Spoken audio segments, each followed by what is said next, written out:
नमस्कार।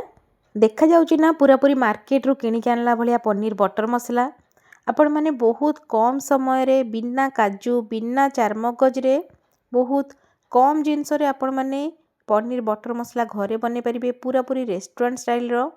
तो सेति पई मु एठी पैन रे ऑयल गरम करथिली किछि पनीर पीसेस को मैं एथिरे गोल्डन ब्राउन होबा जाय फ्राई कर नैथिली। एथिरे मो स्वाद अनुसार लूण हळदी गुंड काश्मीरी रेड चिली पाउडर दे देथिली। एबे आमे सेही पैन रे ऑयल गरम करिबा एवं काटिक रखिथिबा पियाज को आमे फ्राई करिबा। एथिरे मो किछि कट्टा अदा गोटा रसुण दे देथिली। पियाज हमर गोल्डन ब्राउन होई गेला परे आमे एथिरे काटिक रखिथिबा टमाटो को दे देबा स्वाद अनुसार लूण पकेई एहा को आमे भल भाबरे गोळेई की कवर करिकी मसला को सिझिला जाए कुक करि नबा। देखंतो 2-3 मिनिट होई गलानी हमर मसला भल भाबरे फ्राई होई गलानी। एथिरे मो किछि धनिया पत्रर डेम्फ दे देथिली। आपण माने जदि थिबो आपणक घरे धनिया पत्रर डेम्फ निश्चय भाबरे पकांतु यार फ्लेवर बहुत बढ़ी जाई थाए। एहा को आमे गोटे प्लेट को काढी की ठंडा करबा एवं गोटे स्मूथ पेस्ट बनै नबा। एवं सही पैन रे मो किछि ऑयल दे देथिली एवं एथिरे किछि काश्मीरी रेड चिली पाउडर दे देथिली एवं बाटिक रखि दिया मसलार पेस्ट को आमे एथिरे दे दबा। सब बेले आमे ठंडा तेल रे ही काश्मीरी रेड चिली पाउडर दबा नहले एहा पोड़ीबार चांस थाए। एबे मु एथिरे हाफ चम्मच धनिया गुंड हाफ चम्मच जीरा गुंड हाफ चम्मच कसूरी मेथी दे देथिली। एहा को भल भाबरे आमे गोळेबा। एबे आमे एथिरे स्वाद अनुसार लूण हळदी गुंड दबा एवं किछि बटर मु एथिरे देथिली। जेहेतु आमे पनीर बटर मसला बनौचंती तो बटर तो निश्चित भाबरे एथिरे पड़िबो। एहा को आमे भल भाबरे स्टर करिकी कवर करिकी 2-3 मिनिट जाए कुक करि नबा। देखंतु 2-3 मिनिट होई गलानी बटर मध्य हमर पूरापूरी मेल्ट होई गलानी।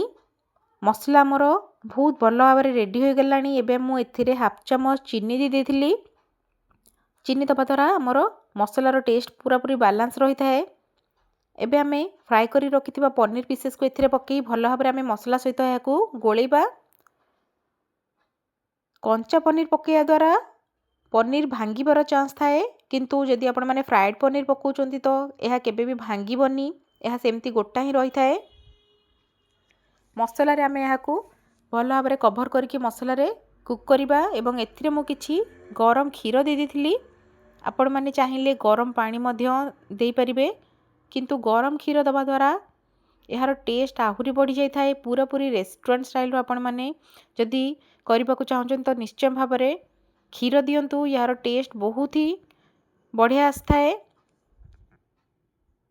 ग्रेवीर कंसिस्टेंसी हिसाब रे आपण माने गरम क्षीर ऐड करिवे। एहा को मु भल भाबरे गोळेई की कवर करिकी आउ 2-3 मिनिट जाए कुक करि नैथिली। देखंतु 2-3 मिनिट परे मु कवर काढुची आपण माने निजे देखि पारुथबे। यार कलर आउ टेक्सचर केते सुंदर आसीची। ऑयल पूरापूरी ऊपर को उठी जाईची। हमर पनीर बटर मसला पूरापूरी रेडी हो जाईची। आपण माने एहा को कोउथरे भी खाई परिबे। मु आ ऊपरे किछि धनिया पत्र को पक्की देथिली एवं कवर करकी एहा को आउ गोटे मिनिट जाए मु कुक करकी गैस रो फ्लेम को ऑफ कर देथिली। आपण माने देखंतु यार कलर केते सुंदर आसीची। केही भी जानि परिबेनी आपण माने एहा घरे बनैचंती।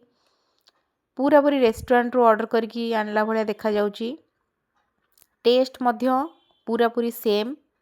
तो बिना काजू बिना चारमगज रे बहुत कम जिनस रे बहुत इजी रे आपण माने पनीर बटर मसला घरे बनै परिबे। आपण मानकु आउ रेस्टोरेंट जिबाको ही पड़िबनी। घरे ही आपण माने एते सुंदर रेसिपी बनै परिबे। तो निश्चय आपण माने थरे ही रेसिपी को घरे बनांतु। जदि आपण मानकु मो रेसिपी पसंद आस्थाए तो लाइक सब्सक्राइब निश्चय करिवे। जय जगन्नाथ।